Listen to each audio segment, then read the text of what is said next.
అమ్మమ్మ ఒక రాత్రి చెట్టు కింద కూర్చుని పిల్లలు మరియు యువతులకి కథలు చెప్తున్నారు. ఆమె చుట్టూ సన్నని చలికాలం, ఆకాశంలో మంత్రించిన చంద్రుని కాంతి. పిల్లలు చాలా ఆసక్తిగా, ఓ చిన్నారులారా, ఈరోజు మీకు ఓ ప్రత్యేకమైన కథ చెబుతాను. ఇది రామయ్య, సీత గురించి కాదు, మన గుండెల్లో వెలిగే దీపాల గురించి. రమేష్, నాకు సహాయం కావాలిరా. పిల్లలు దీపావళికి ఎదురుచూస్తున్నారు. నా పరిస్థితి బాగాలేదు. నాతో కూడా డబ్బు లేదురా. అలా కాదు అండి, పండగలు డబ్బుతో కావు. కాని ఈ పిల్లల కళ్ళలోని ఆశలను బాధగా మార్చొద్దు అంది. నాన్న, ఈసారి మనం కూడా పెద్ద బాంబులు పెలుస్దమాననా?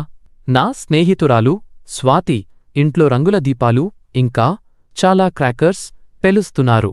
నో, ముందు ఫుడ్ తినాలి. రాత్రి నా కలలో అమ్మ చలా పులిహోర వండింది అన్నట్టుగా కల వచ్చింది. పిల్లలు, ఈసారి కొంచెం అడ్జస్ట్ అవ్వండి. నాన్న ఎంతో ప్రయత్నిస్తున్నారు. రండి, మనం కొద్దిసేపు రామాయణ పాటలు పాడుకుందాం. కాని పిల్లల కళ్లలో నీరు ఠిరిగాయి. రామయ్య గుండె బరువెక్కుతుంది. వెంటనే రామయ్య తన బాల్య స్నేహితుడు రమేష్ ఇంటికి వెళతాడు. రమేష్, నాకు సహాయం కావాలిరా. పిల్లలు దీపావళికి ఎదురుచూస్తున్నారు. నా పరిస్థితి బాగాలేదు. నాతో కూడా డబ్బు లేదురా. ఓరి పిచ్చివాడా, ఎందుకు ముందే చెప్పలేదు? నా ఇల్లుని ఇల్లే అన్న మాట మరిచిపోయావా? ఎంత కావలిరా?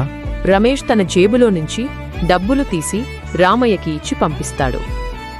రామయ్య ఎంతో హ్యాపీగా ఇంటికి పండగ క్రాకర్స్తో పోతాడు. రాత్రి 8 గంటలు. ఇంటి ముంగిట దీపాలు చిత్రాల్లా మెరుస్తున్నాయి. అమ్మా, నా క్రాకర్స్!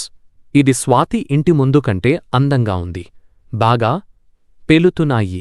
ఇంకా ఇంకా ఈ పులిహోరలో జున్ను రుచి ఎంతో ఉంది. ఇంకా పెట్టు అమ్మా. ఈ దీపావళి నాకు జీవితంలోనే గొప్పది. రమేష్, మాకు చేసిన సహాయం మరువలేం. సీత, రామయ్య ఒకరికొకరు చూసుకుంటున్నారు. వారి కళ్ళలో నీళ్లు. అలా ఏ కథ ముగిసింది. చూసర పిల్లలు, ఈ కథ నుంచి మనం నేర్చుకోవాల్సిందేమిటంటే, సంతోషాన్ని పంచుకోవడం ఒకటే కాదు, ఒక చిన్న కష్టాన్ని కూడా స్నేహితులతో పంచుకుంటే అద్భుతంగా ఉంటుంది. కష్టాల్లో ధైర్యం, రామయ్యలాగా ఓపిక పట్టాలి. నిజమైన పండగ మన గుండెలో, డబ్బులో కాదు.